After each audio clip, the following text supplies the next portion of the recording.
Hello and welcome to the Farm Traveler Podcast. This is episode 110, and I am your host, Trevor Williams. And you may or may not know this. If you've been listening to the show for a while, you probably do. But I am lactose intolerant. And when I found that out, I was pretty sad because I like milk. I love ice cream. I love all things dairy. But milk clearly does not like me, or rather, the lactose doesn't like me. And so a friend of mine told me about Fairlife. I tried it. It was delicious.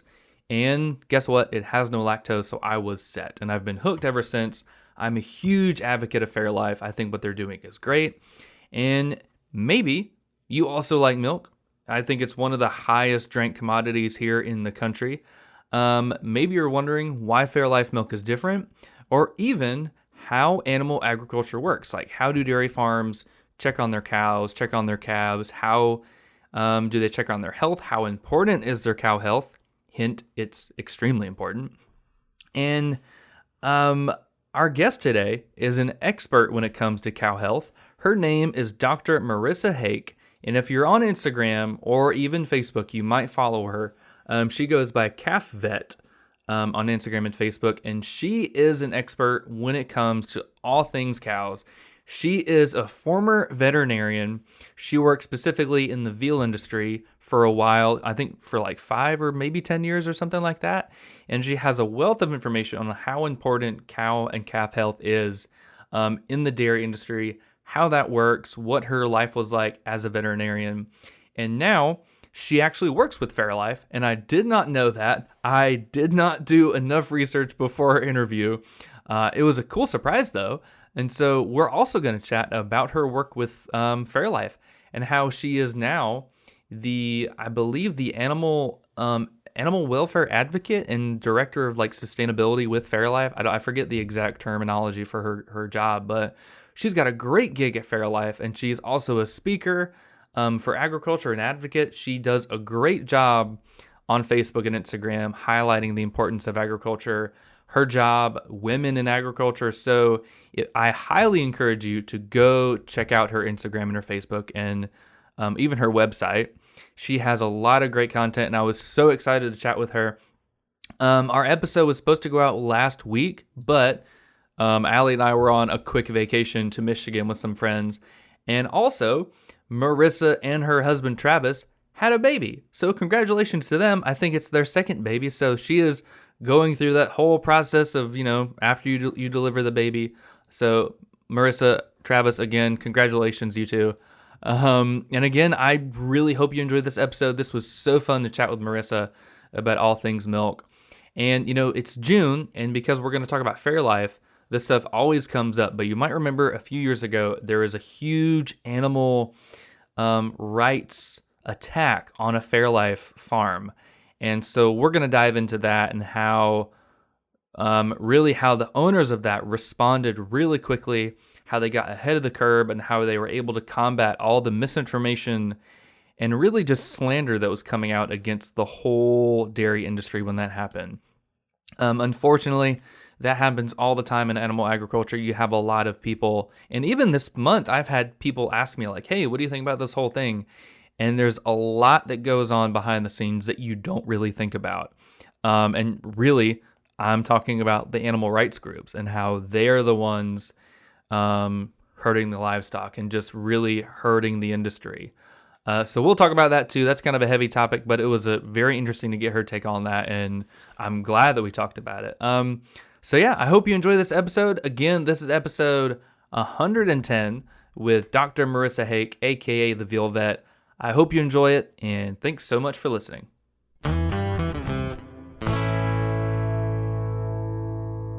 Yeah, so I'm super excited to chat with you. I love your content. Your Instagram is really cool. All the stuff you put out there. I love the whole calf vet thing you're doing, which is really cool. Like your whole persona. Yeah, it's not a persona, I guess. Yeah, Um, true.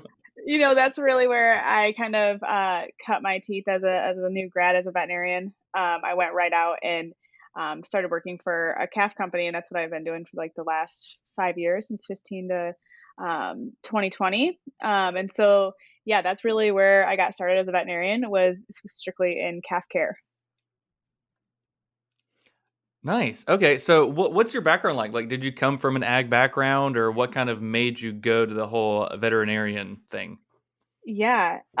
So I grew up in a farming town. I grew up on kind of a retired dairy farm and we cash crops, but wasn't really into the whole ag thing. I grew up with horses and stuff like that, but it really wasn't until I got into college and undergrad and started my animal science degree that I really fell in love with production animal ag. And so that's where I really started to dive in and was like, okay, I like this a lot more than horses. And got really passionate about animal livestock. And also, I didn't know it then, but that's kind of where I got my desire to communicate about animal ag and what's happening on our farms and how our food is raised was, in college is where that fire was lit.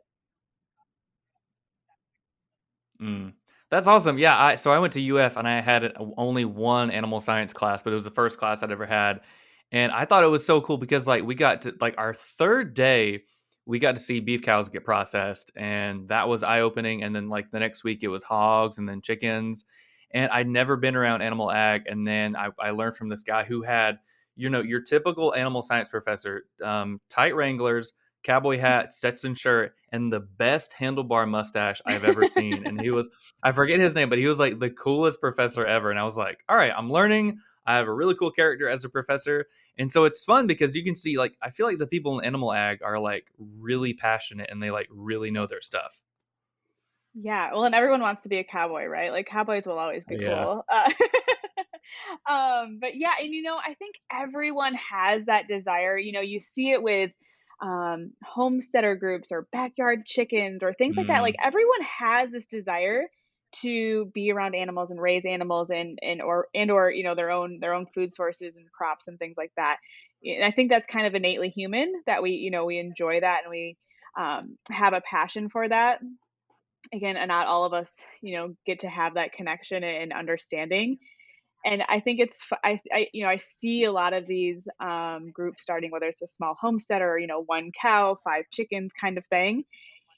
And those people really learn to discover kind of that whole circle of life thing and the whole how much work it goes into raising animals and how humbling they are and how life and death is every single day. And so it's just interesting when people really start diving down into raising their own food that it's a learning curve for sure.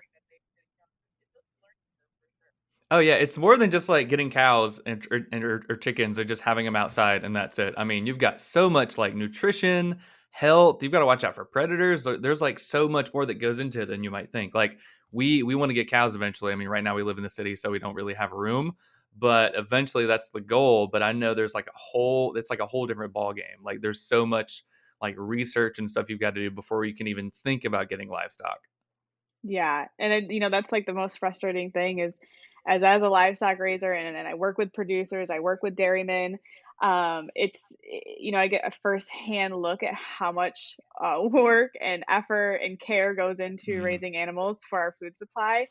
And in most days they're bashed by media and they're bashed online and it's the exact opposite of what's actually happening on the farm, so it can be a bit frustrating because you have had a glimpse of just how much work and effort and care goes into raising an animal that's going to be safe to enter the food supply. Oh yeah. So and coming from a vet's perspective, I mean, we're always told that like a happy animal is gonna produce. Like they're gonna be like market weight and all that stuff. So what's your perspective on it? I mean, you're obviously trying to have like a or you're trying to help the farmers and ranchers have like the healthiest livestock imaginable. So what's that from your perspective?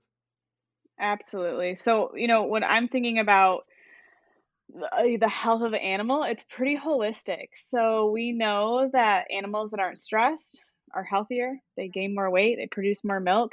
So they're more efficient. So from a business standpoint, it makes sense to have healthy, not stressed animals. And so, we try to encompass Mm. both of that in veterinary medicine. So whether we're looking at obviously nutrition and health and well-being, And but then on the flip side, I also focus on, say, worker training and animal handling and transport as well, because all of those things go into the care and health of the animal as well. That's awesome. Yeah, that term husbandry, which I was taught in college, is like really key. And I didn't know this, but apparently, Navy the Navy uses like ship husbandry to like take care of ships and stuff, and they got that from like animal agriculture, where it's like livestock husbandry, where you're like taking care of it, you're making sure it's okay and stuff like that. I was like, huh, that's kind of cool. Fun fact of the Oh, day. That was one of the handlebar mustache facts that we got every I day or didn't know something like that. that. Yeah, That's good to there you know. go. Yeah, so, before I forget about it, I saw, like, this viral video, I think, like, a year ago or something. I don't know if it was Dairy Carrie or some other, dairy lady on Facebook, but she gave a calf a big old liter of Heineken, and apparently, does it help, like, with digestion? Yeah, it can. There's a lot of those old, timey wives' tale things. I work with a lot Mm. of Amish calf raisers, and there's always something, but really it goes down into making getting energy into them, right? So, the calories in that beer is what's helping that calf, just get a little bit of a sugar rush, get it back on its feet and get it nursing. And so, yeah, there's a lot of those, whether it's vinegar or eggs or something like that. It's kind of all over the board. Oh, I can imagine. That's awesome. I honestly can't tell you how many people have sent me videos of like calves drinking milk, and they're, sticking their whole head in the trough of milk and just like blowing out milk out their nose. And it's so cute. Like, are they just playing around? Are they super thirsty? I mean, probably with calves, they're just like puppies and they're just trying to have fun and going crazy. Yeah, and from the veterinary side, I'll be honest, when I see those videos, I totally cringe, because calves that are likely to do that, they're actually more likely to aspirate that milk and get it into their lungs, and then they get pneumonia, and, they can get really sick. So I actually hate calves that do that whole, like, dive in the bucket, blow it out thing. But yeah, it does make good for good social media videos. Dang, I didn't know that. I feel like most of things that go viral, like eating the Tide Pods, for example, are like always the worst. So I didn't know that would impact the calves' health. I guess the more you know. Y Yeah, yeah, some of those are like, "Oh, yeah, those make me cringe a little bit," but it is cute. Oh yeah, for sure. So you work with like a lot of veal. So can you tell us like how veal works and how that whole industry is? Yeah, so I actually don't work in veal anymore, but I'd be glad to tell you about it. So Oh that was kind of shoot. my Okay. position, yeah, the last 5 years. And so veal is very closely tied to the dairy industry, and obviously I work in the dairy industry, and so, that's where I started my career, was working with veal calves. And again, that's another area that I really got passionate about sharing about agriculture, because it is such a small industry. It's such an industry with a black eye, and kind of a connotation that comes with it, that I really felt compelled to Mhm. share. And especially even within the dairy industry, where these calves are coming from, those dairies didn't even understand the industry, and so that's kind of where I started at. And so, the biggest misconception about the veal industry is that it's, these tiny baby calves, and that they're locked up in dark barns and they have this terrible life, and that's really, really far from the truth. It's really changed since the 70s and 80s. So, these calves are all there's no calves in the United States that are tethered or anything like that anymore. It's actually illegal. So if you see those images come up, say from an activist page or something like that, they're pulling old images from, the 70s and 80s. And so all Mm. of the veal calves are raised in, individual pens for kind of the first beginning of their life, just like a dairy calf. And then they go into group house pens, just like, heifers or beef cattle or anything like that. And um, so they're raised up to about 550 pounds, 600 pounds. They're about 6 months old when they go in to get processed. And so they're quite a bit older and quite a bit bigger than what most people think. And so, the reason that veal is different than, say, a beef animal, is just based on what they're fed. And so they're fed milk for their entire life, along with grain and roughage as well. And so the color of the meat's a little bit different, the taste of the meat's a little bit different. And so that kind of what differentiates veal versus, say, a beef cow or a beef steer. Sorry. And so that's kind of the background that I mean, let me see if I missed anything. I'm sure I missed something. A couple different things about veal calves. They're never castrated. They're never dehorned. It's illegal to use any kind of hormone implants in veal calves, so we don't use those as well. Mm. So it's kind of just the elevator speech of veal, I guess. I like it. So, I mean, and so basically they're all males. And are they all males from dairy operations where like they're obviously male cows can't produce milk. So you've got to figure out something to do with them. So they just go to veal. Yeah, so it's a good outlet for those animals. Obviously, as the Mm. dairy industry moves towards, say, more sex semen, so they're just making heifers, so female replacements, and then there's less bull calves, so to feed that market. But yeah, that's where they came from. It gives them a purpose. It gives a high quality protein source that we can use. I never use the term byproduct of the dairy industry. That's never really sat well for me. Mm. These animals have value and they can, provide a nutrition source for us and can be useful. So I consider them, their own type of market. I like that. Yeah. I mean, they're not, they might come from dairy, but they're not a dairy byproduct because they're making their own little industry like veal. And I feel like veal is almost on plane with like a wagyu. Like they have just such this I don't know, this prestigiousness about them. Like you always hear really good things about veal, that it's really tender, that it tastes really good. I don't know if I've ever had veal, but obviously got to try it one day. Yeah, we consider what we consider veal is we always say it's I don't know if it's PC, but we always said it was kind of ethnic or affluent. So you'll see veal Mm. traditionally in Italian restaurants and things like that. And then very very high end restaurants. Chefs really like to work with it because it does have a pretty mild flavor, and so then they can kind of put their own twist on it with their flavorings and stuff like that. And so you'll usually see it at like kind of high end steakhouses or more ethnic restaurants. That makes sense. Yeah, the more you talk about it, I have seen a lot of veal at kind of Italian restaurants and really nowhere else. That's pretty cool. Might have to try some one day. We've had on like a bunch of show or a bunch of companies like Crowd Cow or Honest Bison. Well, Honest Bison not, but like Crowd Cow. I think they had some veal and stuff. Like they really specialize in like those niche markets for something like a wagyu or a veal or something like that. So I feel like veal has like a really good following. And kind of going back with what you're talking about with like the activist, I feel like you're doing two things. You're like you said earlier, you're like educating producers how to do it, but you're also kind of educating people out there that might have, I don't know, the wrong viewpoint about veal, and also like fighting activists, which I know is a whole other battle. So how do you kind of juggle both of those things where you're educating people on both sides of the spectrum, like people that work in the industry and people that work outside of it? You know, I've always taken the approach of just being honest and showing the Mm. behind the scenes. And I think that's the best that we can do. So when I worked in Veal is I had no problem showing what I did a day to day. I had no problem pulling up to a barn and walking in live and saying, "Hey, this is exactly what's happening here. This is exactly how these animals are being raised. Here's the reason why. Let's answer questions. What do you want to know?" Um, and I've always felt that way. I do behind the scenes on our own farm, kind of share the good and bad, the struggles because that's real life. And I think people can relate to that. And that's kind of the approach I've taken is type kind of the barn doors are open, ask away, come see what you want to see.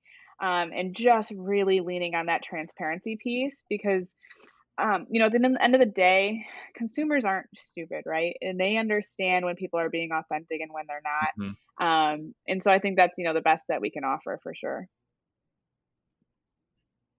That's awesome. Yeah, I feel like social media is filled with so many like filters, but that's something I really like about like your Instagram is that you show what's going on. Like there are so many videos of you like pulling calves where they're like giving birth, and I've never seen that in person, but it's like so educational. Like you get to see what's going on, or I mean, it's so fun. Like I mean, it seems like you really enjoy it, which I think is why a lot of people like following other like experts on social media. I mean, you can tell by all of your posts that you're like super passionate about what you do.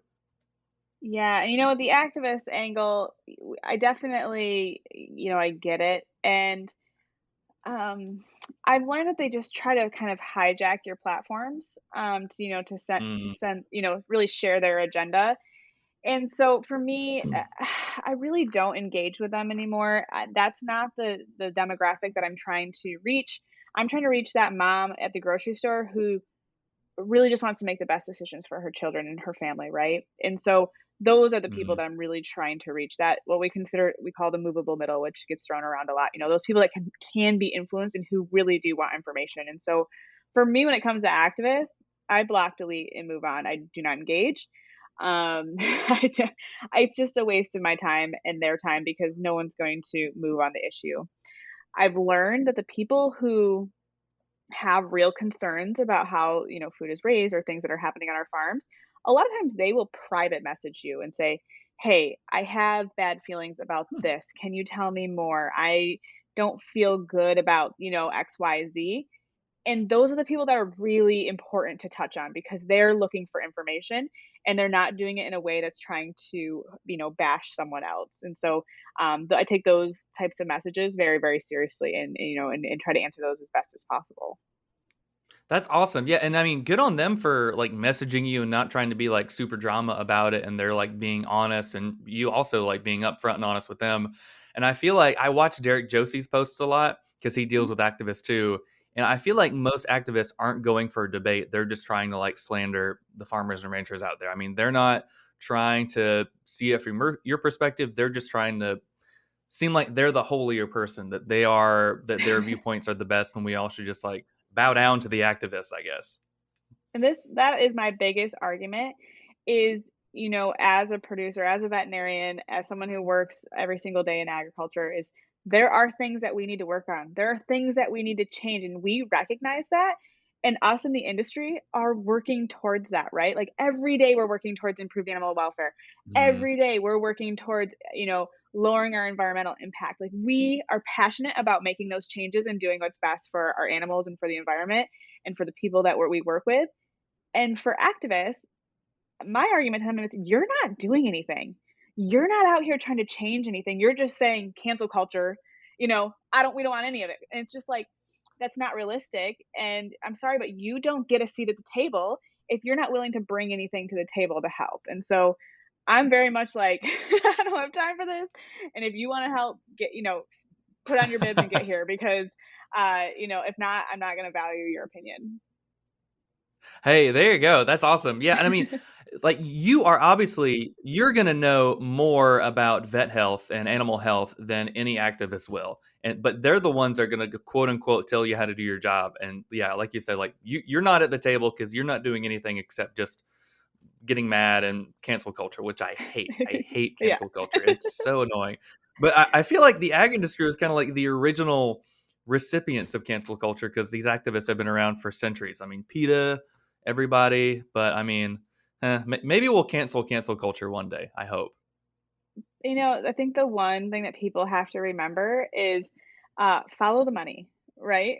Like, follow Hmm. the money. Hmm. These organizations make a ton of money by making noise and pulling at your heartstrings and playing on emotion and getting, news, and all the news wants is kind of the villain and the victim thing. And so it's really easy to paint agriculture into that villain role. And so I just wish some people could really take a lens back, take a step back, put some lens on it, and just, okay, what's actually happening here?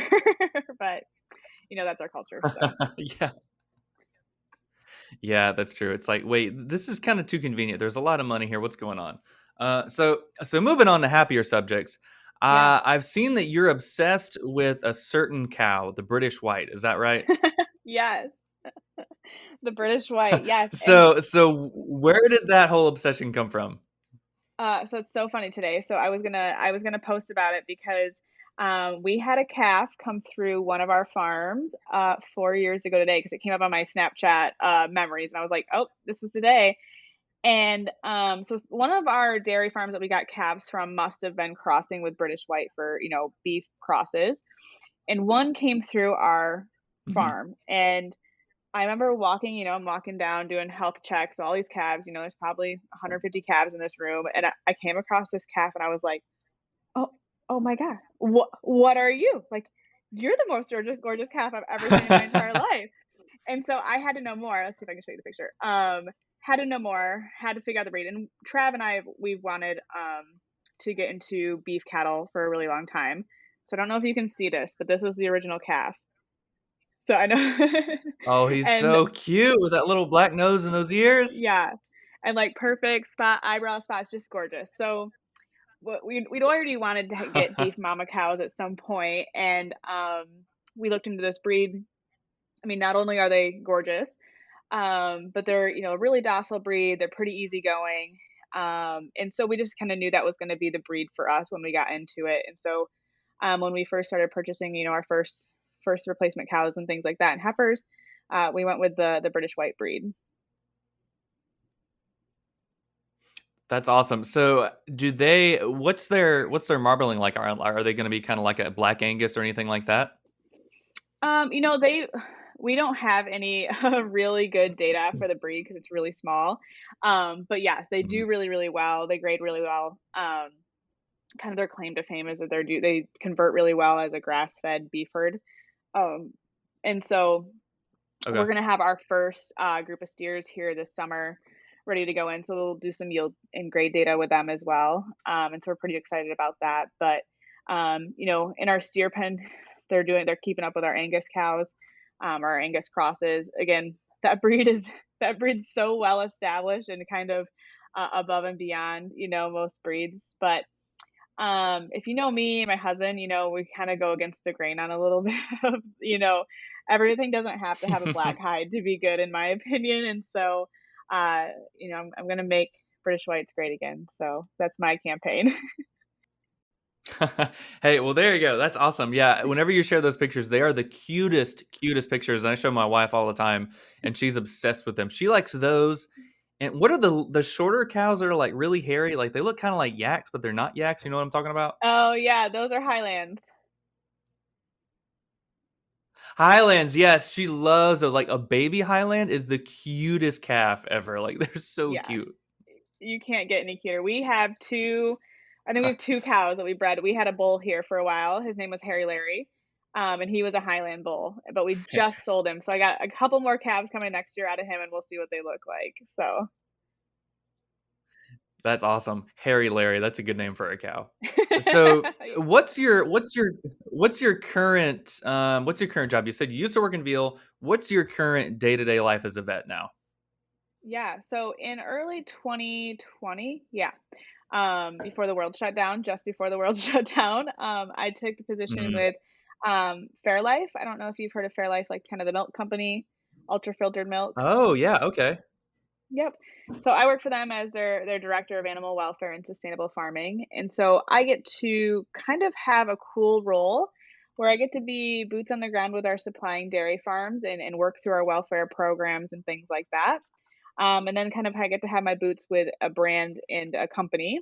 And so I get to do work with kind of our communications team and our sustainability team and things like that. Working from that side of the angle towards the farm. And so it's kind of a unique role. It's really exciting. I like to, again, like I talked about earlier with training and reinforcing culture on farms and things like that. And so that's kind of what my new role allows me to do. That's awesome. Yeah, I love Fairlife. I mean, I'm slightly lactose intolerant, so Fairlife is a great milk. I never have any problems with it.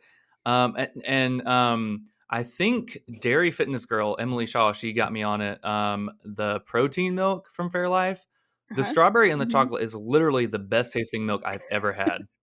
I know. I don't know what we put in our chocolate milk, but it is so amazing. And it's really cool to work for a company that's kind of leading innovation in the dairy sector and really looking at what consumers want, right? And moving beyond just that gallon jug of milk and putting some innovation in the dairy industry. And so it's really exciting to work with a company with these products coming out.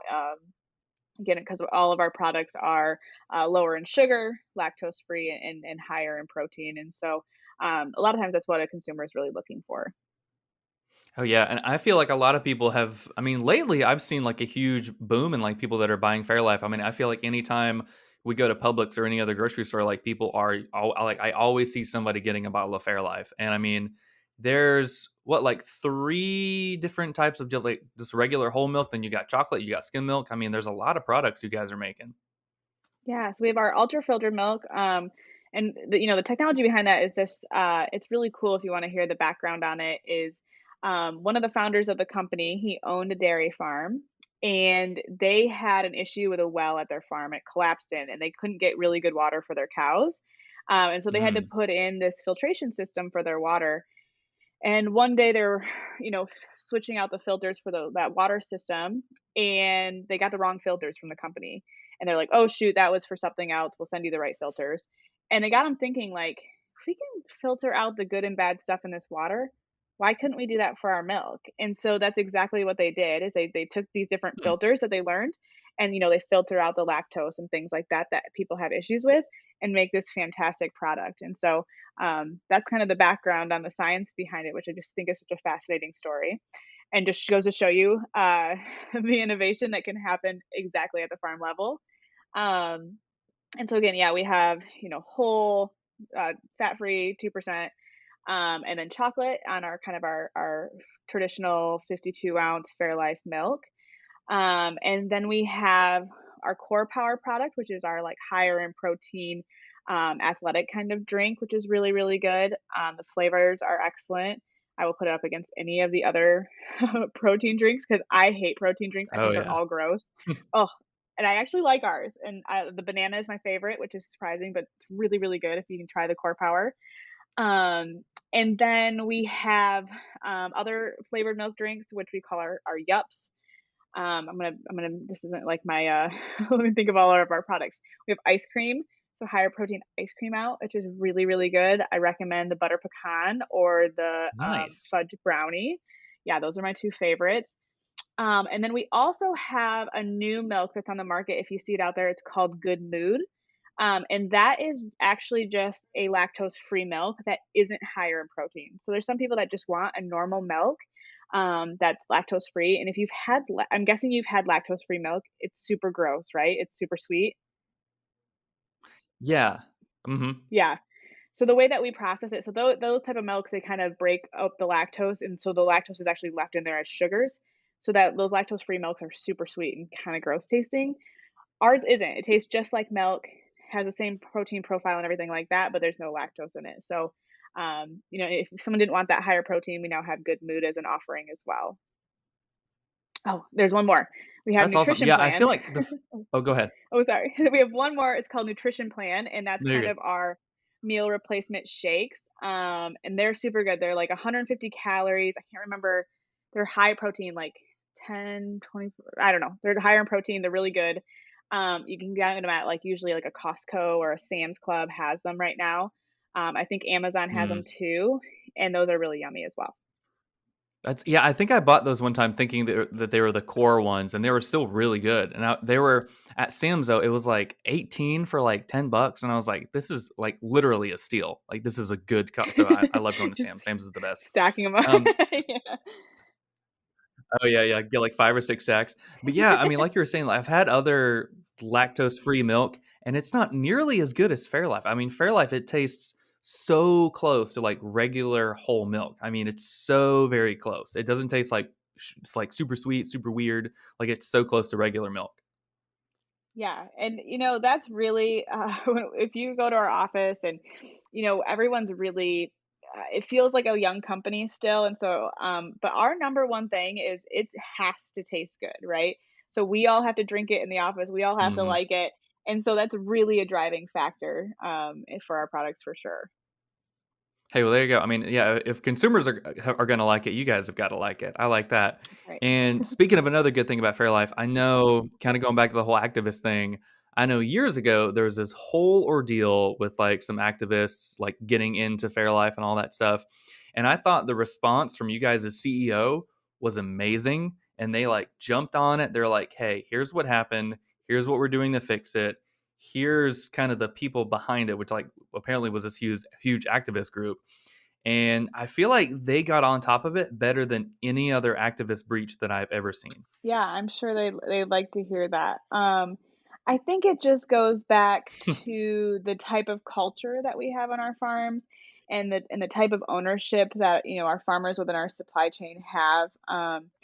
Because at the end of the day, we truly believe in doing what's right by our animals and having good culture on our farms and, investing in our workers and things like that. And so, when the wheels fall off or something happens, we take ownership of that and we make sure that we drive change and make sure that, we make the changes that we need to and that we own what happened. And, so I wasn't with the company at the time. I can't speak at it, but I agree. I think, the changes in the direction they took was exactly right. Yeah, that's awesome. Yeah. And I mean, I was buying Fairlife before that. And then after that whole thing happened, I'm like, I'm still going to buy Fairlife because the response has been great. And I know this is just a normal random attack from crazy activists. But yeah. Well, And I Marissa, oh, this has been super fun. If people, no, you're good. Go ahead. no, I think that just goes back to, how important it is to be sharing what's happening on our farms and how we do things so that if things ever arise like that, we already have that credibility, and background with our followers and our people and people that buy our brand. So I think it's extremely important. And it's encouraging to hear that, you felt that way about it. Oh yeah, and it kind of goes back to what you're saying earlier. The barn doors open, like the transparency, just being honest and open about it. I think that's huge now, and I've heard a lot of farmers that are doing that, a lot of ranchers that are doing that. I talked to some beef ranchers from Alabama a few years ago, and they were saying that they met some old school ranchers that were like, and consumers don't need to know what's going on a farm. So I feel like this is a generational thing where younger farmers and ranchers and dairy people are like, no, like they're smart. They need to see what's going on. They're smart enough to see what's going on, do their own research and stuff like that. So I feel like it's been this whole kind of like generational shift. Yeah, and I think we're finally realizing, and at the end of the day, we're making a consumer product, right? We're not out here in our rural bubble anymore, and our Mm-hmm. consumers want to know what's happening on our farms, and we have to provide that to them. Yeah, I like that. That's a very good point. That's good. Well, Marissa, this has been super fun. Finally getting to chat with you, all things animal health, veal, cows, Fairlife. I honestly did not know that about Fairlife, and that's super exciting. That's so cool. Congratulations on that new position. Thank you.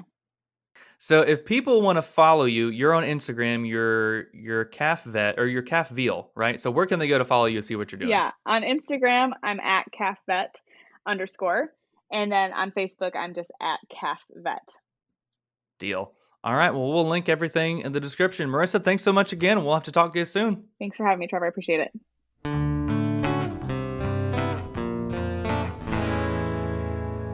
Thanks again for listening to episode 110. We still have some shirts. We have some hats.